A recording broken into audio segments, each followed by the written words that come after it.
Good morning, good morning, good morning, everyone. My name is Don Daniel, founder of P.I.L.L Method International, a better way to eliminate debt. And P.I.L.L Method stands for prepayment of principal, isolating the principal amount, leverage, and liquidity. Today we're going to be talking about cash is not king. Cash is not king. You see, for too long, we have been told one thing when the other thing is true. Let's break it down, ladies and gentlemen.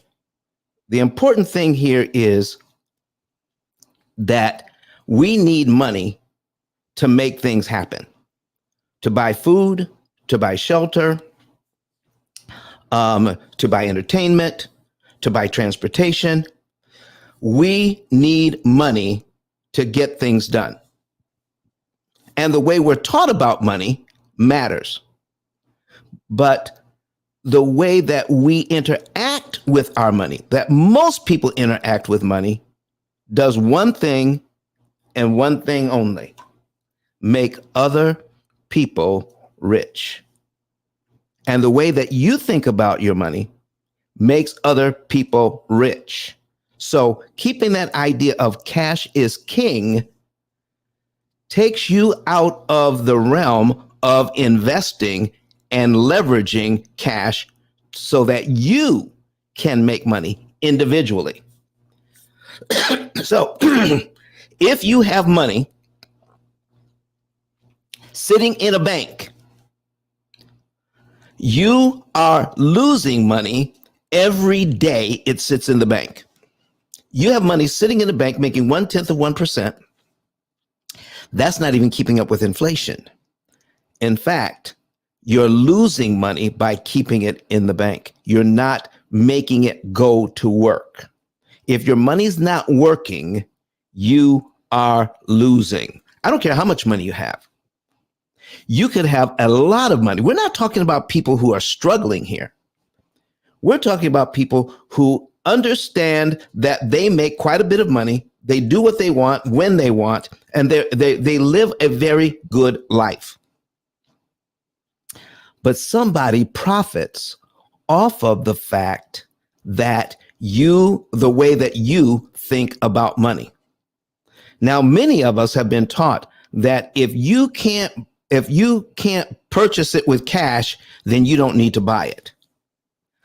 I believe the exact opposite. You should, if you're going to buy something, and if you have the resources, use somebody else's money if you have the resources. Now, why would you do that? Why would anybody do that? Okay, why would anybody do that? Borrow money to buy something when they already had the cash. Because as soon as you buy it, as soon as you spend it, you don't have it to invest anymore. So can I give you an example of that? Listen, folks, I need you to participate with me today. Come into the room today, okay? Because this is going to be a serious conversation, and the conversation can be had if it's actual conversation. If I have people who are talking back to me. Good morning, Ian. Ian, listen, if Ian can be here all the way from Australia, okay? All the way from Australia. Good. He says, good evening, Don. What time is it, Ian? What time is it? Ian's here from Australia. Then you can be here in the studio. So Ian, listen, let's give Ian,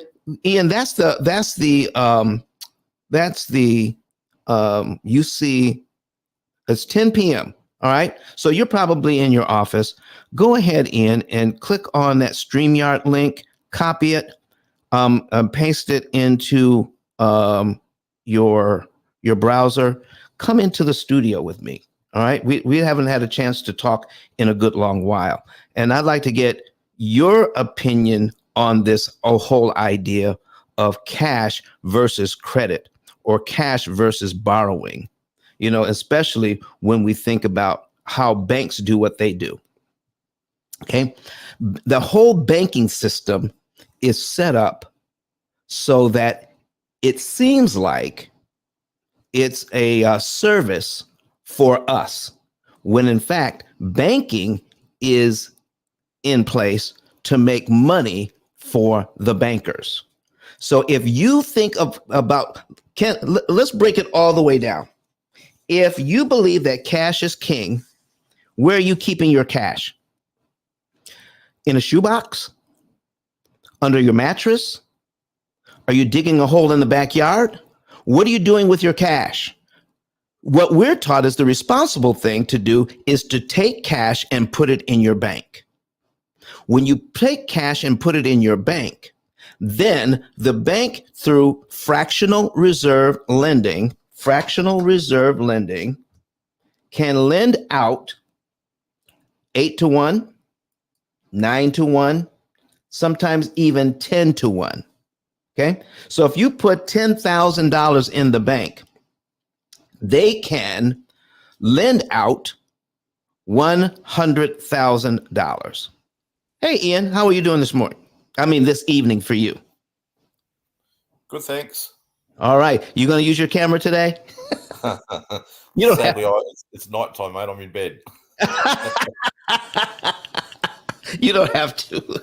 So, Ian, I'm glad that you're here because, listen, people need to get a different perspective, because most of the people that listen to me or watch me are here in the United States. But tell me, how do you view cash in Australia versus borrowing? Most of the people do what you just said. They use their own cash. They think cash is king without actually leveraging. It's, to me, what you said about borrowing money with a low interest rate or an overall low interest rate. Why would you do that when you can have the cash to do something else with it? Right. So listen, so if we are, I'm going to put something up here on my screen. Let me see here. While you're talking, Ian. So Ian, what do you do for a living, just to give people some idea? Okay. I work in mortgage finance. I'm a mortgage broker. You're a mortgage broker. Okay. Yep. So you deal with money all the time. Yep. Every day. Okay. So you get to see some things. Yes, you do. Okay. Now, have some of your clients, Ian, can I ask you a question? Yep. Do you see some of your clients with a, $10,000, $20,000, $50,000, $100,000 in a savings account at a bank? Due to COVID, probably not as much as what it was pre-COVID, but it's going back that way where people are saving. They're saving for that what if that can happen. Right. We in Australia, and I was just reading a post from some brokers and accountants. We have a system in Australia. I think you've got it there. We have an offset account where basically the money sits in an account. You don't get taxed on the interest because it is negating the interest on your home loan. But the money to actually make sense, you've got to have a lot of money in there and constantly sitting in there. Right. Which makes no point. Doesn't make sense. So they're encouraged to keep money in what you call an offset account. Explain to us what that offset account actually does, so the people here in the U.S. can get a sense of that, and we'll talk about it a little bit. So if you've got a $500,000 loan and your loan has this facility called offset account, it's a separate savings account to your loan account. What we do in Australia, apart from people that use your method, but what happens is you're encouraged to put all your money, your wages, your salary into that offset account. It'll sit in that account forever and ever. But how it works is the interest rate, say you're paying 5% interest rate. If your loan is 500 and you've got 50,000 sitting in there, you're paying interest on 450. Okay. All right. So, but it doesn't work because not everyone can actually have that amount of money just sitting there doing nothing. Right. It's very rare. Okay. And if they do have that kind of money, they feel good about the fact that they're offsetting the interest Yeah. on their mortgage. Yeah. I Okay. think it's the best thing since sliced bread. All right. So now tell me, why would a bank do that? Why would a bank try to make a mortgage cheaper for an individual? Why would a bank do that? Why do they want you to set that money in there so that you can save money on your mortgage? Why would a bank do that?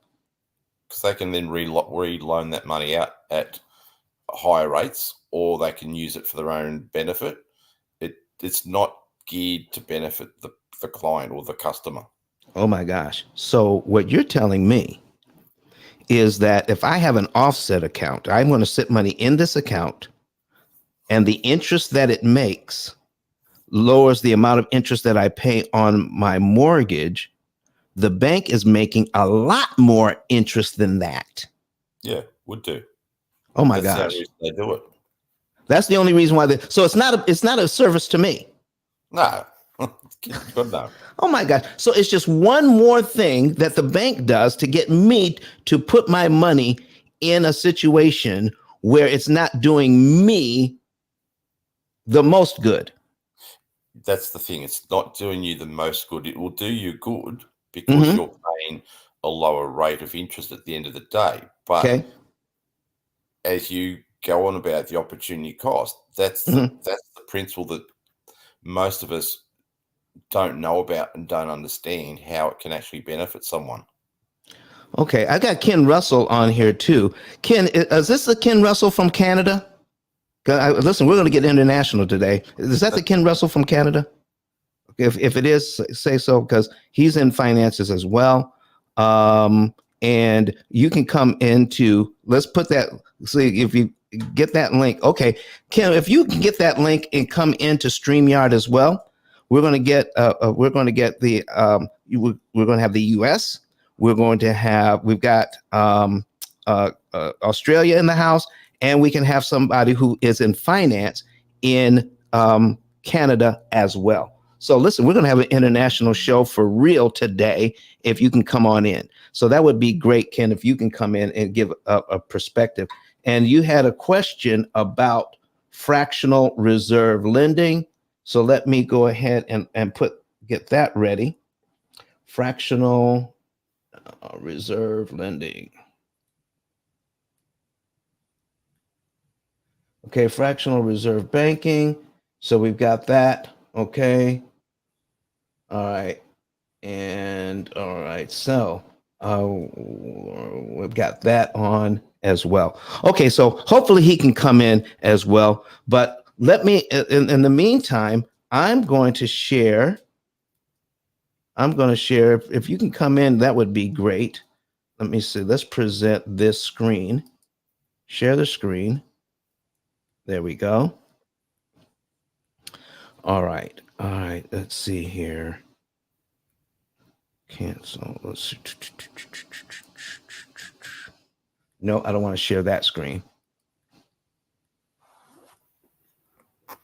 All right. There we are. I want to share this screen. There it is. Hey, Ken, how are you doing this morning? Very well, thank you. All right. Did you have a question about fractional reserve banking?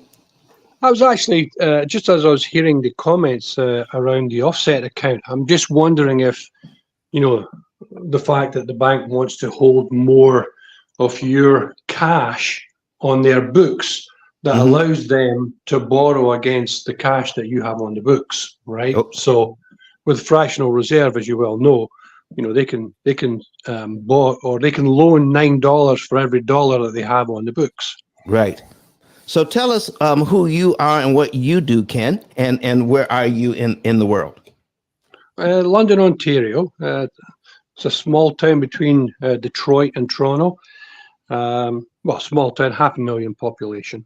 So in financial services, so really look at, participating life insurance for families to help them grow the cash values and utilize the cash values, becoming their own bank, as it were.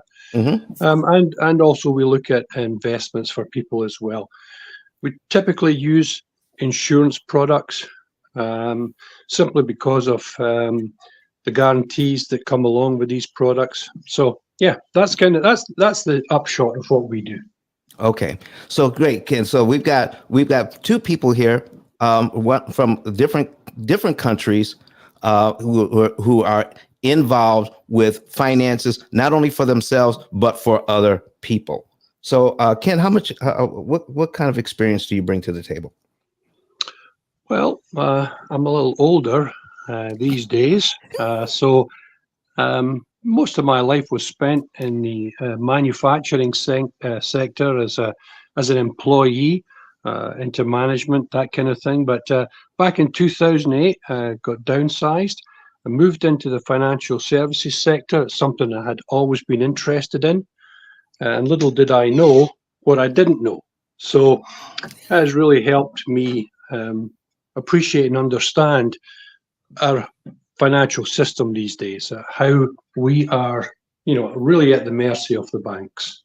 So our mantra here is, rebuilding the middle class, one family at a time, because we're in dark days these days. Listen, I want to get some information from you and Ian about what is it that you see. What are some of the mistakes people are making, Ken, with their cash? What are some of the mistakes they're making, and what could they be? Give them some idea what they could be doing with that cash. Well, first and foremost, not many people have a lot of cash. In Canada, anyway, the middle class, house prices have went through the roof here. Obviously, the food prices with inflation that's happened with the fact that the Fed and the Canadian central bank has increased rates. People are in a real tough spot. So there's a lot of fear out there with money. Okay, a lot of people are trying to put a little bit by to buy a house, put a little bit by to pay for future education for their kids. So we tend to see a lot of people with a little bit here, a little bit there, small accounts, and they really don't understand. They look at interest rates, they look at the way they've been taught to look at money. They don't look at the way the P.I.L.L method looks at is, what is the cost of borrowing $1,000 in this loan versus that loan. They don't have the math, they don't have the education, so they follow the headlines. Mm-hmm. So that when they follow the headlines, so are you saying that that fear is the driver? Yeah, fear, definitely fear is the driver, and not taking the time out to do some regular math and saying, what is the best thing? What's the best thing I can do with the money that I have, that I'm making right now? I think that's true. I think also part of the fear and not doing the math, part of the fear is that who do you trust? If someone like yourself or myself gives them an alternative, right, a different way of looking at things, do they trust that what we are saying is true when the overriding message keeps hammering in at them, from the media and from the banks and from our government, for example, right? Okay. So definitely, as you're looking at their opportunity costs, these are foreign terms to people, Okay. All right. So from your perspective, talk to us about opportunity costs, and then I'm going to get Ian to come in and talk about some of the same things. So opportunity costs, what does that really mean? What should that mean to the people who are our viewers today?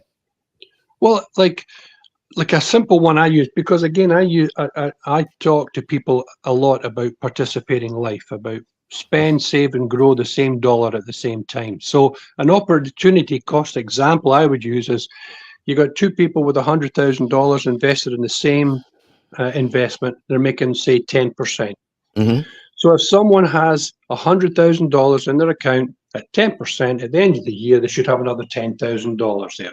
A simple maths, 110,000. Right. That's client number one. Client number two needs a new car. So they've got the $100,000 invested in the exact same investment. But what they do is they take $50,000 out to pay for their car. So now the money that's sitting in their account, Mm-hmm. okay, is $50,000, which is making 10%. They've now got $55,000 in their account at the end of the year versus the opportunity to have 110. Wow. So really, the difference between the two of them is $55,000. So that $50,000 car actually cost you $55,000 because you lost the opportunity to make $5,000 on your cash. Oh. So that's how I would frame it for people to understand opportunity cost. Okay, so Ian, how would you help people to understand opportunity cost? I like that idea. Actually, it's very powerful. Yes. But getting it back to a lower dollar value where people can perceive it easier Mm-hmm. is if, for example, in Australia, we're very much on the or into the coffee and the cappuccinos and whatever. Right.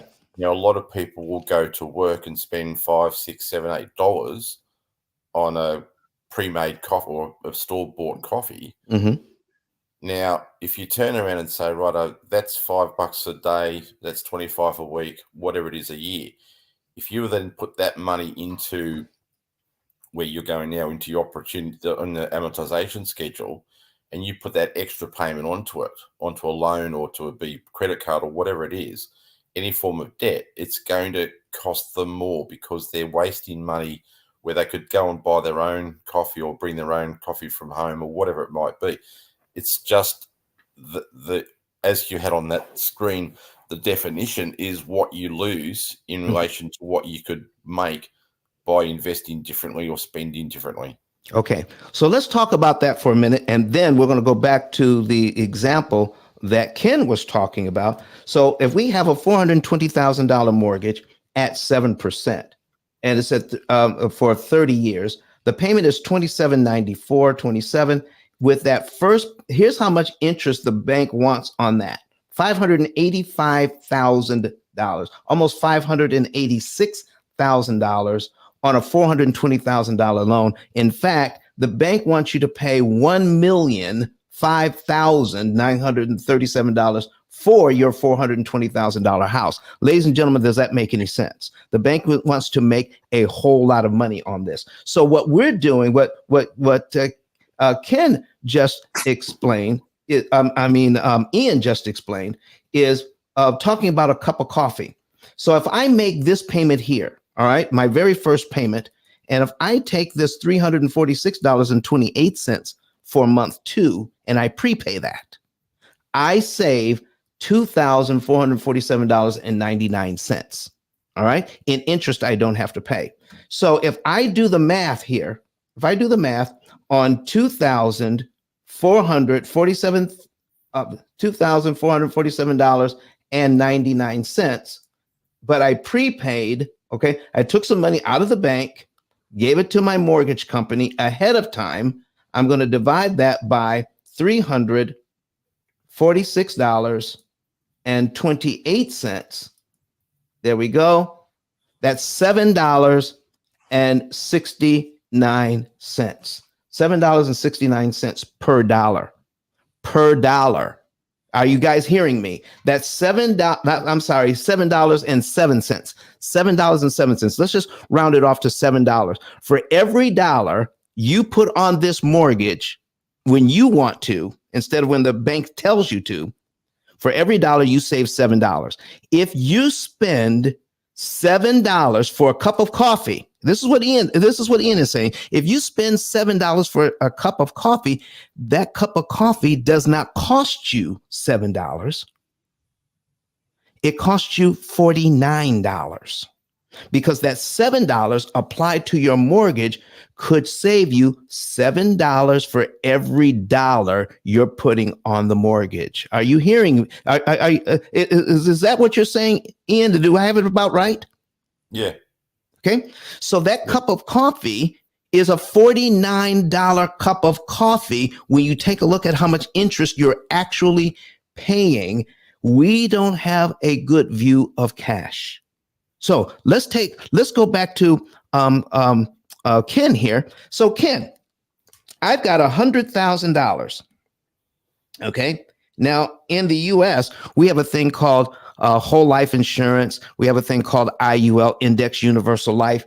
I'm sure you have something similar in Canada. So here's the scenario. I've got $100,000 in my bank account. Okay. Could I take my 100,000 and jumpstart a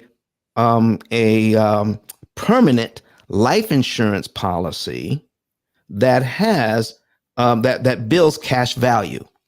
So I can take my insurance policy, take my money and put it into my insurance policy. Do you have anything like that builds cash value in Canada? Yeah, there's a couple of different options. Definitely, as you're talking about, index universal life policies are there. Yep. I prefer participating life. The money is managed by the insurance company. They pay you dividends at the end of the year. The dividend buys more insurance for you, and that additional insurance also has its cash value portion. Okay. I prefer that because if you want to borrow against the cash value, you can borrow up to 90%. Okay. With the ULs, you can only borrow up to 75% because of the fluctuation in the investment component. Okay. Now that is key, folks. I need you to listen to this. This is how you can better use your money. Okay. This is how you can better use your money. And I'll tell you ahead of time. The P.I.L.L method has just integrated using in the same program using permanent life insurance, just like we're getting ready to explain to you now. All right. So I have $100,000, Ken. All right. Sitting in a bank account, making here in the US about 0.1%. What is the average I could make if I could put it in the policy that you're talking about yearly? Ooh, that's a good question. I would suggest to you that you'd be making about 4 to 5% once the policy levels out. In the first years, it grows at a more rapid rate. But after the about year 17 to 20 of the policy, things level out to about 4 or 5%. Okay, so now I've got $100,000. Okay, I got $100,000, and then I could take that money, and with my first insurance premium, now I'm going to take my $100,000 and put it in my insurance policy. Okay, and you're saying I could take $90,000 back out. Yeah, once you build a cash value up to $100,000, then you're able to access and it's like a revolving line of credit. So you're able to access $90,000, and whatever you pay back is just available again for you to use. Okay, so let me ask you this, Ken. Sure. You had an example where I've got $100,000 in the bank. All right, I'm making or in an investment, I can make 10% or $10,000, but I'm going to take out $50,000 and buy a car. Okay, and now if I take $50,000 out to buy a car, I'm only making money on $50,000 now, and so now I'm only going to make about $5,000 instead of the $10,000 that I could have made. Yes. So isn't that about the same? Isn't that about the same thing? If I take if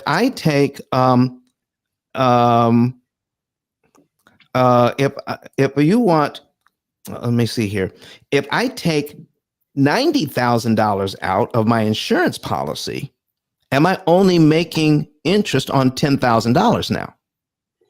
No, the beauty about the participating we call it participating life, right? Right.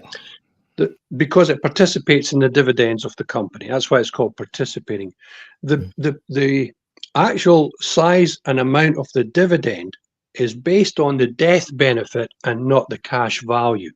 Mm-hmm. So even though you have a loan against your cash value from the insurance company, at the end of the year when the dividends are paid out, they're paid out based on what your total death benefit is. So you continue to get the growth in your account, Mm-hmm. even although you're using the money in the form of a loan for whatever purpose. Okay, so let me see if I've got this right, and so we can explain Sure. it to our people how they can use their cash. Sure. I got $100,000. I'm going to put it into my. I'm going to put it into. I'm going to put it into my insurance policy. So now I'm going to instantly get to the point where I've got $100,000 cash value because I'm going to put it in as cash value. All right. I'm going to overpay it. Sure. Can I? Okay. So now, but if I take $90,000 out to invest someplace else, am I taking my money out or am I borrowing the insurance company's money? Yeah. In reality, the insurance company will give you a loan and use based on your cash value. So yeah, they'll give you a loan out of their general funds. Mm-hmm. Not, it's not coming out of your actual policy. It's a loan against the collateral of the cash value. Okay. Now I think I've got this now. So this is going to be important, ladies and gentlemen. So I can take out. Let's do the car. Let's do the car example again. All right. I'm going to take out $50,000 out of my insurance policy, and I'm going to buy my car with that. But what I'm hearing you say is that my $100,000 that I have, my cash value of $100,000 is not affected. I still have $100,000 making money in my insurance policy, even though I took $50,000 out to buy a car. Yeah, and we're talking about the cash value here, Don. I just want to make it clear that again, the money that you're making on your insurance policy is based on the death benefit, not the cash value. And normally the death benefit is a lot higher than the cash value. Okay, so indeed, yeah, you get a loan out of the general funds from the insurance company, and it does not impact the growth of your insurance policy. So that's right. So my $100,000 that I have in is not impacted. Correct. Okay. So now in the US, we do that a little differently. And this is how our program works. So folks, here's what we're talking about. You can put in a certain amount of money, build up that cash value. And when you borrow that money, you're not affecting the money that you have in the policy making interest, which could be on, let's say it's because of how finances fluctuate. Let's say you're making between 6 and 10% on average. That money is making money. When you borrow money against that, all right, you're using that as collateral. So then you still have $100,000 in your policy working. That is huge. Instead of just putting your money in the bank. If you put your money in the bank and you take out 50,000 of your 100,000, you have reduced your principal by 50,000. Therefore, you are making less money on your money. When you put it in a cash value life insurance policy, then your $100,000 continues to work and make dividends. This is huge.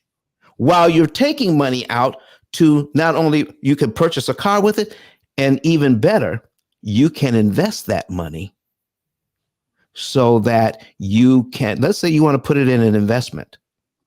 Okay. Let's say you want to buy a rental property. Let's say you want to invest it in a business. And this is how you use cash, ladies and gentlemen. Your cash should be making babies. Cash is not king. You shouldn't be looking to be satisfied with looking at your cash in the bank. It should be making money. Do I have that right? Do I have that right, Ken?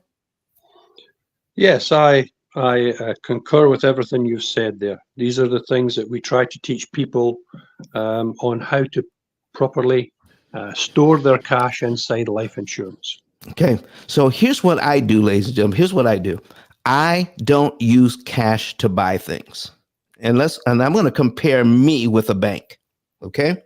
Banks don't use their money to invest. They don't use their money.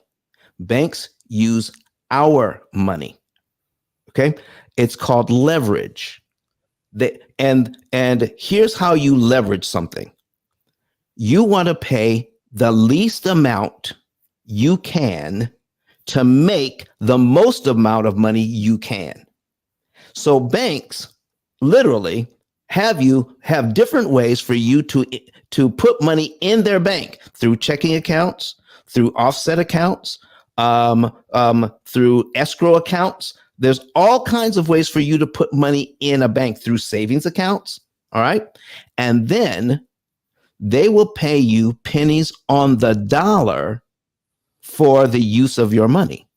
And then they take your money and invest it, your money and my money, and invest it in other places and make a whole lot of money with that money. Now, what they're also doing, ladies and gentlemen, is not just paying you pennies on the dollar for the use of that money. They actually have the nerve to charge you fees. Talk to us about the fees. They actually have the nerve to charge you fees on top of that just to set your money in the bank so they can make money with your money. Ian, talk to us about Ian and Ken, talk to us about how unfair that it really is to charge us fees so that they can make money with our money. Criminal. It's basically usury. The fact is, it's like tax, right? Yes. You might have income tax, or you might have a state tax, or a provincial tax. It's all tax. Whether it's a fee or whether it's interest, it's money that comes out of your account. I think it's criminal. I think when you look at for the small balances a lot of people have in their checking account at the end of the month, when you look at the interest they're paying and the fees they're paying, if you add up all the interest, add up all the fees, and look how much they've got there, it's usury. It's excessive. Wow. Isn't that something? So that they're making money, they're using our money, and they're paying us pennies on the dollar for the use of our money. And on top of that, they're charging fees. So what can we do?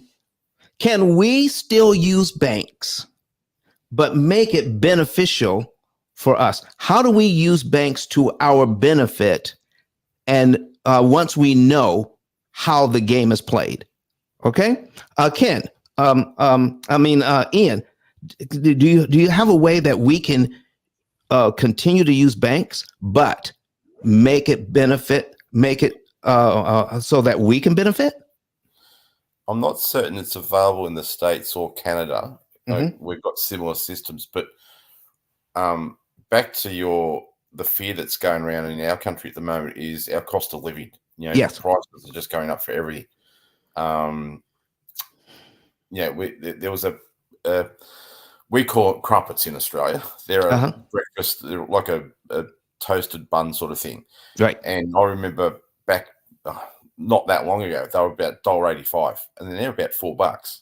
And it's like, when did that just double or triple in value? But what we have in Australia, we have one of the most probably sensible systems for saving superannuation, which is I think you guys call it the 401k. Now, what we can do in Australia at the moment, until the legislation changes, is we can actually put our super into there, which is instead of going into the life insurance companies, which pay a very small return on that money, we can actually use those funds to borrow for investment properties, which then means, as you say, you're leveraging the dollars in your account. We can actually now go to 90% borrowing. There is an insurance premium, but at the end of the day, the insurance is insignificant when you work out what the gain on the property value is going to be.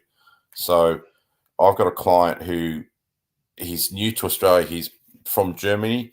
He's got about 450,000 collectively in his own super.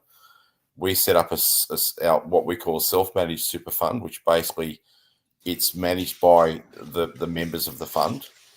It's all audited and all that sort of thing, but he has a property worth 1.8 million in Australian dollars, and he's in real estate, and he's not ever for the last few years invested in real estate to go out and buy property that will grow in value over time. So I've now said to him to an accountant that I know to get all the funds set up. He can draw the money from Germany, bring it into Australia, and he can pretty much go out and buy probably 4 or 5 properties in the next 3 or 4 years just on his super fund balance alone, let alone what equity he has in his own home.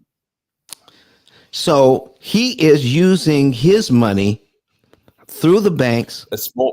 He uses a small portion of his money because banks don't generally lend. Technically, banks won't lend you 100%. Right. They'll lend you 80%, 90%, whatever. Right. Now, for him, he doesn't need to use his own cash. He could borrow from his own property as a deposit for the investment property and use the super fund to borrow the 80 or 90%, which means he uses none of his cash. It's all borrowed money, and his value of those properties will grow up in value because in Australia, our property values have skyrocketed over the last 3 years or so. So he doesn't need to use any of his own cash. He's on about $150,000, $60,000 a year in income, him and his wife. So there's income's there to support it. Right. But the beauty about that product in Australia is that whilst the major banks pulled out of that lending, there are others that have basically gone in and started lending this sort of money. And the ability to get quick funds through that system without the need to know what you've done outside, what your borrowings are, what your expenses are, means the process is so quick and simple. He just goes and borrows the 80%, 90% through his super fund, and over time the property will grow in value. So if he was to use the P.I.L.L method, for example, right, he gets the best of both worlds. He pays his loan down quick, but the property grows in value. Okay, so let's talk about that. Let me make sure I understand this. Because he can take out, he can borrow against his equity. Okay. The property. Right, the property itself. So let's say he can get 90% out. Okay. Where does that other 10% come from? It'll either be his savings or his own cash value in his super fund. Okay. Which uses cash, or he could draw money out of his equity on his own property. So not you cash, he just goes to the bank and borrows the 10% plus the cost to buy the property. Okay. He could borrow that, put it into a super fund as a contribution, and he's borrowed 100%. Okay. So now here's what I'm hearing. I've got 90% that I could get from my equity. All right. Yep. And then I have an investment over here that you're calling a super fund, but it could be anything in something similar in the U.S., something similar in Canada. We got a super fund over here that I can use as collateral, and I can borrow against that as well. Yep. So now I'm into this investment property with no money out of pocket because of previous investments I've made. So it does take some time to get there.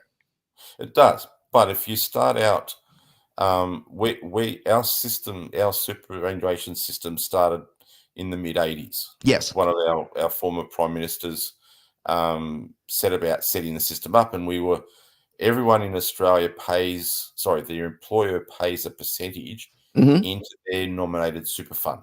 Right. Now, most of those funds are what we call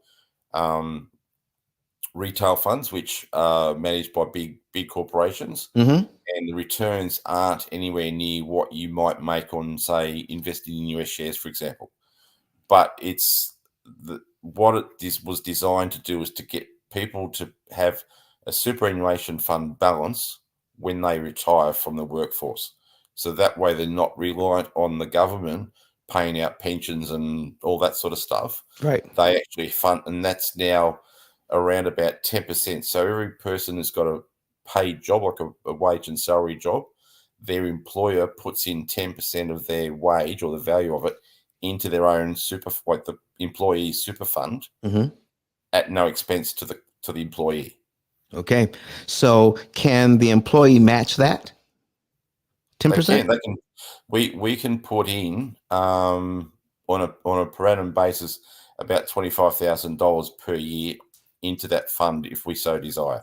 Okay. So listen, folks, I need you to hear what's going on here, because you want to start taking advantage of everything you can when it comes to understanding your money. Can I get, Ken and Ian, if you can click on where it says private chat over on the right side and put your contact information in there. You can put an email, you can put a phone number, and we'll place it in the comment section for you if you'll do that. So folks, if you're listening to us from Australia, we've got somebody for you to talk to. If you're in Canada, we have somebody for you to talk to. So we're going to put their contact information in the chat right now so that we can put it up there for you. Here's the other thing I need you to know. If you want to know more about the P.I.L.L method, because both of these gentlemen understand the benefit of not just making money, but saving money through interest cancellation on your loans. How about doing everything that they're talking about? Because there's a way to do it here in the US. Everything that they're talking about, we're going to give you my phone number to my office today as well. All right. I would love to get more questions in here. So put your questions in, or you can come in on our stage just like these gentlemen did. Click the link and come in and ask your questions live, or you can type them into the comment section. But you want your money doing the absolute most that it can. You want it making money, and you want to leverage other people's money and pay them pennies on the dollar for the use of it. And there's nothing stronger than using AI, artificial intelligence, in helping you to borrow money at 75 to 80% off. Not the interest rate, ladies and gentlemen. We're talking about the interest cost. We're making money with our money, and we are saving money when we buy a house, when we buy a car, when we purchase education, when we use loans of any type, of any stripe, even credit cards. You can borrow money at a much lesser cost if you know what to do. Now, here is the big benefit of all of this. Let me see.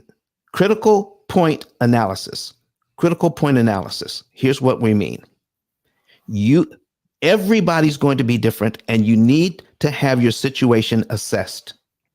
So, how much of your money should be going into an investment? How much of your money should be used to cancel interest on your loans? Here's what you don't want. You do not want to violate the law of diminished return, meaning you have too much of your money going to investments, then you'll have too little money going to cancel interest on your loans. And vice versa. You don't want to have too much money going over to cancel interest and miss opportunities of investing long term and gaining compound interest over the next 10, 20, or 30 years. Compound interest working for you is phenomenal.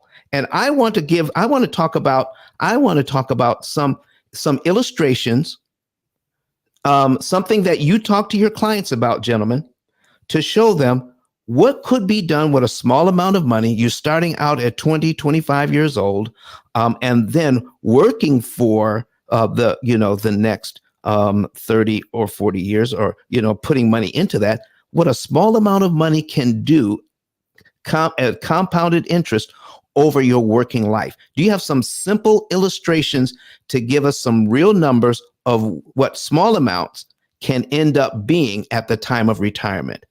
Ken, do you have something like that? Well, yeah, I do actually. We have a wealth plan for children that we show to parents and grandparents. Mm-hmm. So a simple little example, I had a 4-year-old boy, Yep. $200 a month. That's $2,400 a year. If you pay annually, you can get about 6 or 7% off of that, but $200 a month.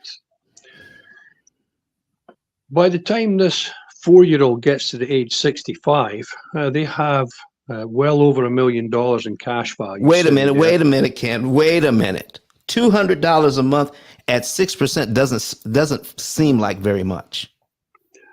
No, I'm sorry. If I say 6% there, I meant that if you pay the premiums, if you contribute annually, yes, you can save the modal, which is about 6 or 7%. So, wow.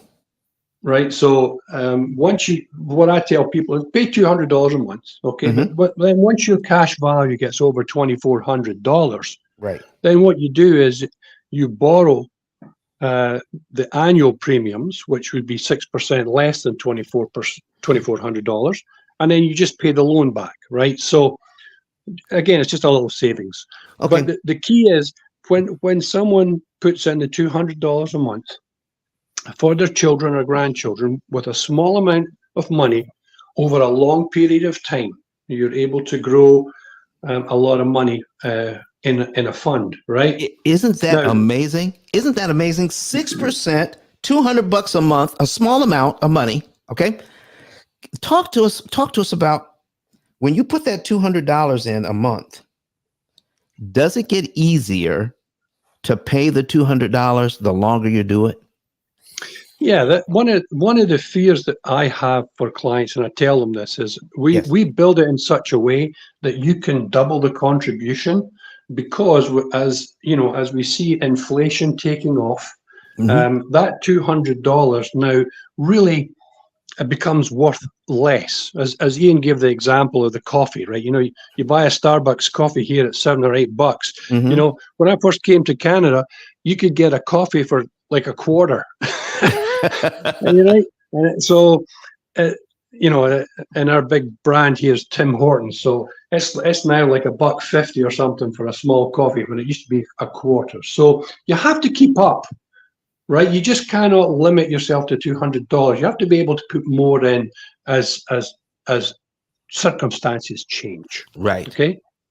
But this child, 4-year-old, now hits 65. They've got over $1 million in their fund. They are able to take out about $38,000 a year, right, tax-free, because they get a loan from the bank. They use the value of the cash value of the life insurance as collateral. Right. So now they're able to capitalize the interest on this. They don't have to pay it back. So for about 20 years, they're able to take out about $38,000 and still have a $1 million death benefit at the end of it. Wow. So listen, folks, did you hear that? Did you hear what we're talking about here? Is that a small amount of money over a long period of time, compounded interest, can have over $1 million, and over time, it gets easier to pay So you can actually double your contribution and have a lot more money if you have the skill and the advice to do this. Small amounts of money. So listen, talk to us about starting out. If I have over, let's say I start with a small amount of money over a longer period of time, or I start late in life with a much larger amount. So I could start here with $200 a month, but for 15 years, I'm not doing that. So I cut 15 years off of that, start 15 years later with $1,000 a month. Can I make up for lost time? Well, you can, but I don't know if $1,000 would be enough. Right? Talk to us about that, because that's how some of us think, though. Yeah, but if you can't afford $200 now, what makes you think you're going to be able to afford $1,000 in the future? It just doesn't work, right? And unfortunately, we see a lot of people in their 40s and 50s who are now trapped. The opportunity that they had to make the decision for themselves has passed them by. Since we've seen the lockdowns and this mega shift in the economy, the poverty that is hitting our society today, the number of people that are being left behind, it's a scary time for people. I just don't see people having the opportunity, unless there's another seismic shift back. I just don't see anybody, 40-year-old having $1,000 or $1,500 a month to start a plan like this, right? To make up for lost time, you're saying they would have to put in a lot more money if they start 15 or 20 years late. There's two things. They got to put more money in, and they got to increase their risk. Increase risk. Okay. Yeah. So to make more interest faster, there's a greater risk of losing your principal or the amount of the money that you're investing. Exactly. Wow. Absolutely. A lot of what we see movements in the market, it really is. People build things up. All these recessions it has, people build up their money year after year, 2008, 2015. We seem to build it up, and then the banks, the people who know what they're doing, come in and just rake the profits off the top, and everybody's back down trying to start again. It's a sad cycle that we're in. So, ladies and gentlemen, here before we get back to Ian here, so I want you to think about this. I want you to think about what we're talking about here.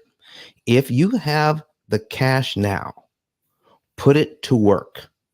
Put it to work. Find a way to make it work, because I'm telling you, for consumers, okay, there are consumers and there are places to put our money. Let me tell you something. No matter what you do, whether you make a lot of money, whether you make a little money, or whether you make no money with your money, those who are at the top of the food chain are always going to make money no matter what, whether you make a lot of money, a medium amount of money, or no money. The people at the top of the food chain are still going to make money. What you want to do is maximize what you can do with your money. And there is a way to do that if you do it properly, whether you start early or start later in life. There's still something you can do. But if you have the ability, don't put it off. Start your fund, whatever it is you're doing, start it today. Don't wait till tomorrow. Move on this information today, whether you're starting early, at midlife, or later in life. Starting today is better than doing nothing. Let's go. We're going to hear from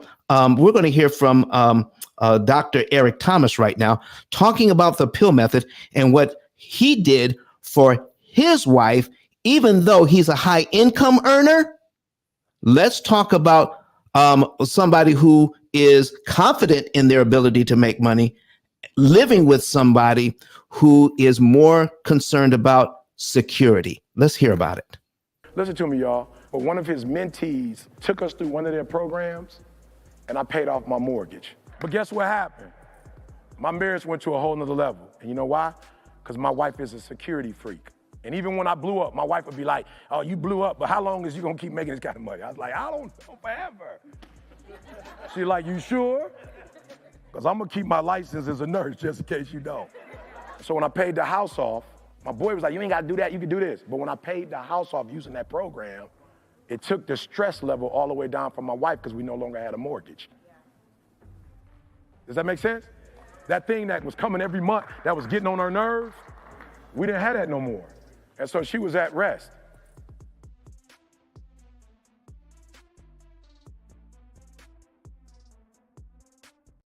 Listen, for all of you, I just put it in the chat, in the comment section, the office number, 256-886-1867, 256-886-1867. If you are in the United States and want to know more information about what you're hearing today and to see if there is a comparable way of doing what you're hearing about what they're doing in Australia, about what they're doing in Canada, and what we're doing in the United States. What can we do here in the US so that we can be in better position to make money and to save money? Just like Eric Thomas here. Okay, he went to, so we're talking about going to ice10k.com, ice10k.com. All right, and then you'll see his picture here. Scroll down underneath his picture and click on Get a Savings and Earnings Report. If you are about to get a mortgage or you already have a mortgage, there is money in your mortgage, in your loans that you don't know about that you can recover. Right now, the way that loans are set up, they are set up so that you can pay them back in the most inefficient way possible. One more time, the most inefficient way possible. In other words, you're going to pay way more interest than you need to because we are unaware of how that works.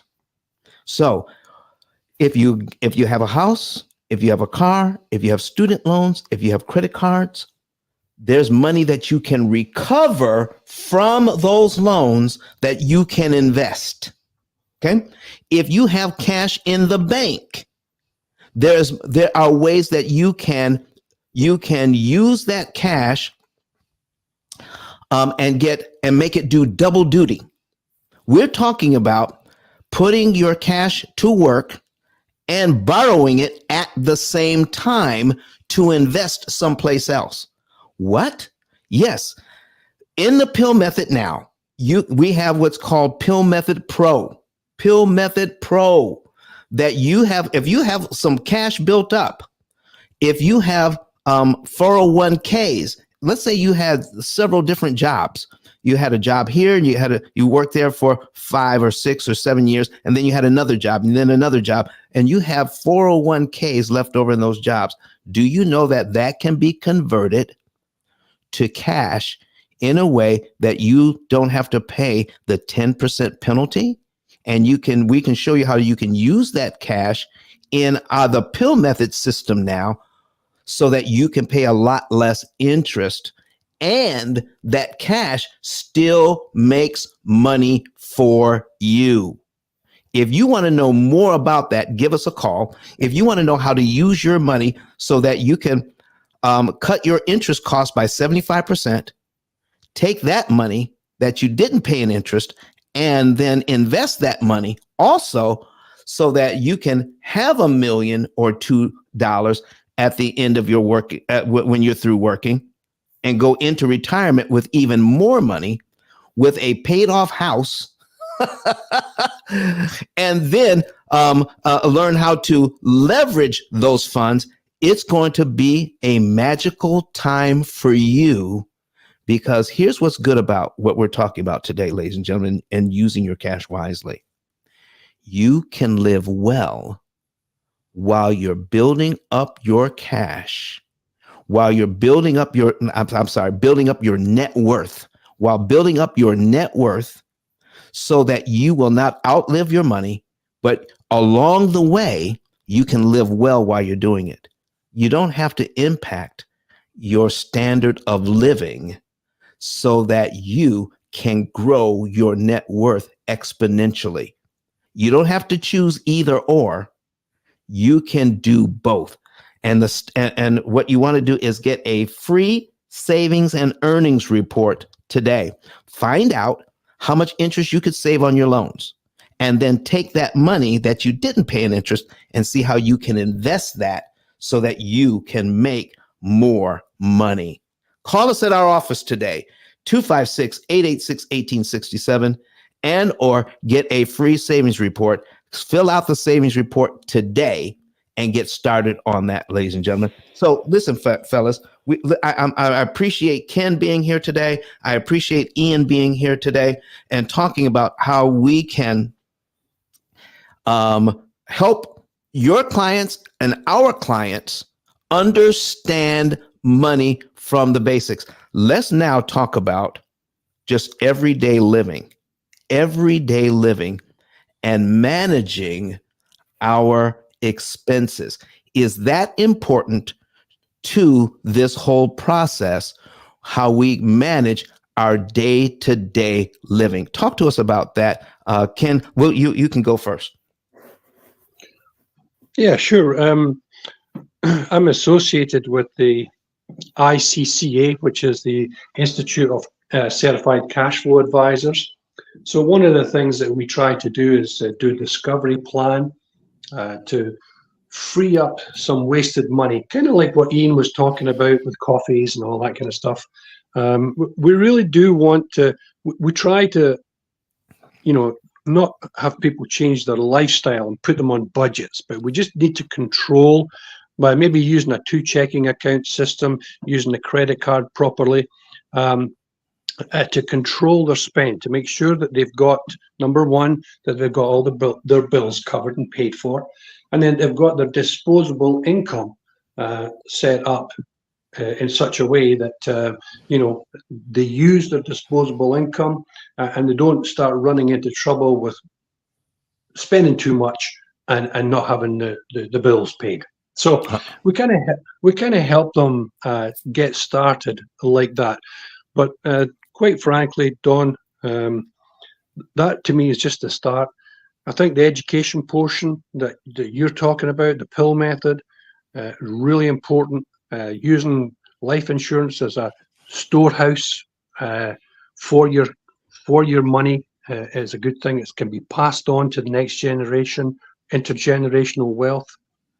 There's a lot of components, but stepping through it, controlling their cash flow to start with. Number 2, coming into the P.I.L.L method, where you can reduce your income expenses, to me are the foundation of changing people's lives around. As we say it, rebuilding the middle class, because it's shrinking rapidly. Listen, ladies and gentlemen, I need you to hear what he just said. Let me put it in different words. Cash flow management right now. We're not talking about budgeting in the negative sense of the word. We're talking about your cash flow and managing it so that your money buys more. You can buy more with less when you manage the cash flow. And here's what we're doing. $1 is doing several different things. $1 is doing this. You have your dollar purchasing your house. You also have that same dollar paying less interest for that house. You have money in an investment in your life insurance, but your life insurance, if you set it up correctly, it can pay you while you're still alive. You don't have to die to use it. Did you know that you can have it so that you can have some riders on your life insurance, so that if something happens to you, that where you get you have a chronic illness, or maybe a terminal diagnosis, there's monies that you can use your life insurance for while you're alive, even to the point where you can borrow against it, and that money you take out is not taxable in the United States. Come on, ladies and gentlemen. You can set up your life insurance policy to the point where when you retire, you can take money out monthly or annually, tax-free. And if you set it up right, you could do it for the rest of your life. We have people set up to take out 10, 12, 15, $20,000 a month for the rest of their life out of their life insurance, and they still have a decent death benefit to pass on to their heirs. Get this, tax free. What? Yeah. No, no death tax on life insurance. Okay, the people that get that money from your after you pass, they don't have to pay taxes on it if you do it right. There are so many things we could do. This $1, your dollars, can do several different things, not just one thing, but several different things at the same time while you're making money and saving money, ladies and gentlemen. So, Ian, talk to us about cash management. What are you doing with your clients and helping them to manage their cash flow, manage what they're making and what they're spending, so that they can do more with less? I guess the best thing that's come out of the last few years with our banking system is when clients go to borrow for their home, the banks now want to set. The banks know this information. If they go to the same bank that their savings accounts are held, the banks know what they spend their money on, and it's pretty much these days. If I write a loan for someone, I've actually got to interrogate their accounts, which I can do with software from a separate company, and it will analyze what they've spent in different categories. But that wasn't around 3 years ago or 4 years ago, but it's becoming more and more. Well, it's becoming policy. Pardon me, where the banks will actually sit down and they'll analyze. They've got software that does this. So where we used to be able to just get away with spending what we want, if you want to borrow for any reason in Australia, you've got to have that information at hand. They've got to give it to us. We then analyze it and we send it to the bank saying their expenditures are X. So in a way, they're actually being monitored without them actually really knowing about it. But I too have another program that I've used for a number of years over here, and it's a similar thing. And budget is a bad word, because budgets never work, basically. But if you use it so that the client will learn from what they spend and spend better, and then invest at the same time, overall that person will be way better off than someone who doesn't do it. Wow. Ladies and gentlemen, listen, I got a little secret to tell you all.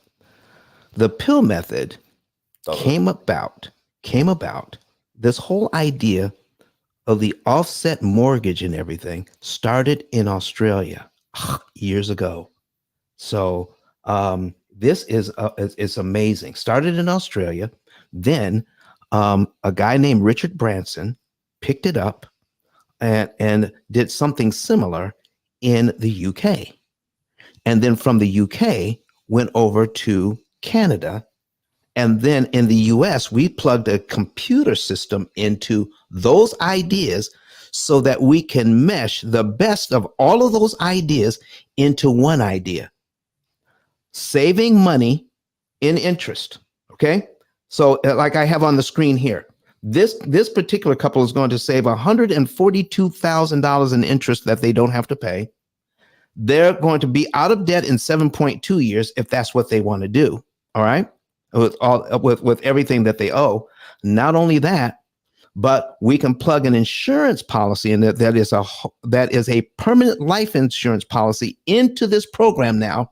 It's called P.I.L.L Method Pro, where you can actually use your life insurance to help pay off your debt, but you don't have to reduce your cash benefit. So if you have built up cash in your policy that's making money, you can borrow against that cash and not reduce the cash benefit that you have in here that's making money. You can borrow against it to help pay down the debt. And guess what? You don't have to pay it back. And your life insurance company cannot deny you a loan even if you're not working. They have to give you the loan. It's written into the policy, whether you're working or not, and you can choose to pay it back or not. There are so many different things that the P.I.L.L method can do now. We're taking these ideas from Canada, from Australia, from the UK, bringing it to the US and putting it all into one artificially intelligent system that guarantees that you will pay the least amount of interest on your loan and help you to discover what is the right amount of money to put into your investments. And this program will automatically monitor your cash flow and your insurance product to make sure the right amount of monies are going to super fund your insurance and to save you money in interest on your loans, working together, building, watch this now, ladies and gentlemen. So when we go to the reports, we can build what's called net worth. Net worth.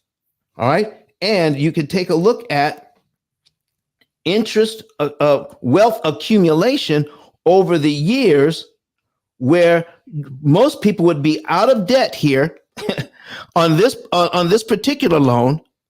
In 2074, they're just now getting out of debt if they can in 2074. But in this scenario, using the system correctly, they could have an extra $2.4 million using the money no longer going to debt.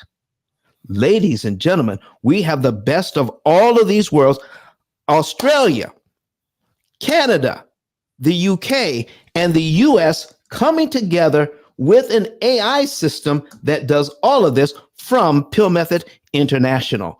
Folks, if you don't get your savings and earnings report today, I don't know what else to tell you. Okay, listening to these gentlemen, I want to thank them in our final minutes here. I want to give them opportunity to give us a final word.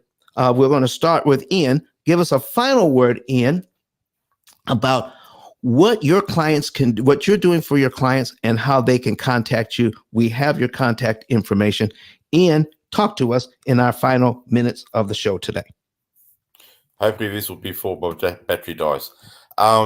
Essentially, I think the one word that I do or use is education, because sadly, as you're aware, and it happens pretty much globally, we don't get taught.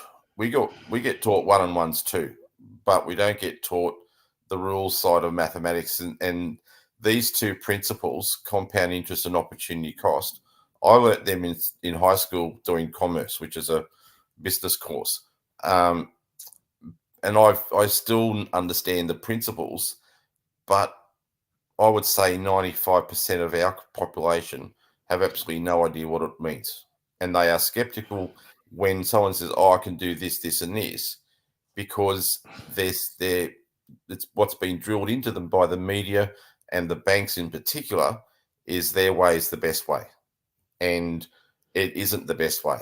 They will get beaten every day of the week by the banks. The banks make more money out of us. Like, their profit is astronomical. Every quarter they get reported, we make $4, $5, $6 billion in profit, which comes from the their customers. And the shareholders are happy, but the customers get penalized every day of the week. Wow. How many people have heard about the millions of dollars that the CEOs of these companies actually make? Can you imagine if they're making millions of dollars a year? How much is the whole banking system making to pay their CEOs millions of dollars a year? How much are they actually making? If they're paying out millions, they're making trillions off of our misunderstanding how the whole program works. What Ian is talking about is become educated on the process so that you can take that money out of their coffers and put it into your own family bank. All right. Ken, talk to us about what's our final word here from you today. Well, I agree with Ian. It's no accident that we're not taught this at school. Okay, why would I educate you on money when I want to make money from you? So it's no accident. I would suggest to you, part of my journey, there's a couple of books that I found fascinating. It was Nelson Nash, who's recently passed away. He had a book out, and still has a book out. It's called Becoming Your Own Bank. So that was an eye-opener for me. Robert Kiyosaki, which Rich Dad, Poor Dad, he has a great cash flow game that you can play online. They're very good. Kiyosaki is very good, but he doesn't get into the granular like you do, Don. You've got a program there that really, if people can just open up their mind and just follow the program, they'll be better off. So definitely, I agree. People need to educate themselves a little bit more, and they have to realize that they are being duped. The system is stacked against you for a reason, right? Don't ask your bank manager. Don't ask the clerk at the bank. Don't ask the financial advisor at the bank. They don't know. They don't know. So, yeah, that's my last point here. Thank you very much for that. You know, because I've actually told people that myself, Ken, don't ask them at the bank, because people at the bank are educated on one thing: how to sell the bank's products. They're not educated on how to best serve their clients. You see, if I can give the client one or two things that can make them some money, but in the same time make the bank a lot of money on not understanding the whole picture, I feel better as a customer because I'm making some money. But I have no idea what I could be doing, because here is the thing, ladies and gentlemen, we don't know what we don't know. One more time, we don't know what we don't know. Therefore, if you can't miss what you can't measure, you don't miss what you're not educated on. How could you? I can't miss it because I didn't even know I could have it. We are here for this particular reason. You need to know what you could be doing with your cash, instead of being told cash is king so other people can make money. That's it. You're told cash is king so other people can make money. We're telling you that cash is not king. Cash flow is king. How much money is flowing into your own personal private bank? Did you know that a lot of the services that banks offer you, you can become your own bank and do it for yourself and make that money? Oh, yes. You could be making money with your money, and we could teach you how you could become your own bank. If you want to know more about how to convert your cash into net worth, you need to call us at 256-886-1867. 256-886-1867. We're putting that in the chat. And go to ice10k.com, ice10k.com, and also get your savings and earnings report today. Start teaching your children young. 7th and 8th graders can understand these principles, and one way to do it is my book. My book is the only book on Amazon that even begins to teach how an amortization schedule actually works, how banks make their money through interest in a way that we were not taught while we were in school, and how you can use that money, leverage it through the P.I.L.L method opportunity cost calculator to turn it into millions by the time they're ready to retire. Even if you've started late, your children and your grandchildren and your nieces and nephews can do a lot better in life, just starting to teach them the principles from this book and using the magic of AI to help you to manage your finances. Ladies and gentlemen, I want to thank you for being here today. Don't forget about it. We're going to be back here on Sunday. On Sunday, what are we talking about on Sunday? You are going to love it. You're going to love it. Velocity banking gone wrong. Velocity banking gone wrong. I'm going to show you some instances where velocity banking doesn't do you any favors. People ask me all the time, Don, is the P.I.L.L method like velocity banking? And I have to tell them, absolutely not. Velocity banking gets more people in trouble than it helps. One more time. Velocity banking gets more people into trouble than it helps. If you want to know more about how that works versus the P.I.L.L method, you want to be here at 9:30 a.m. Eastern Time or 8:30 a.m. Central Time, where we talk about this Sunday about velocity banking gone wrong. I want to thank Ken Russell. I want to thank Ian Pedley, coming from all over the world today, folks, to talk with you about finances, about how we are taught that cash is king, when in reality, you want to know how to develop cash flow several different ways. We'll see you on Sunday, everybody. And happy Sabbath to everyone here. Don't call me tomorrow because I will be in church. So listen, we'll see you back here on Sunday, everybody. See you later. Bye-bye. How many want to know how to pay off all of your debt in an average of 7 to 9 years?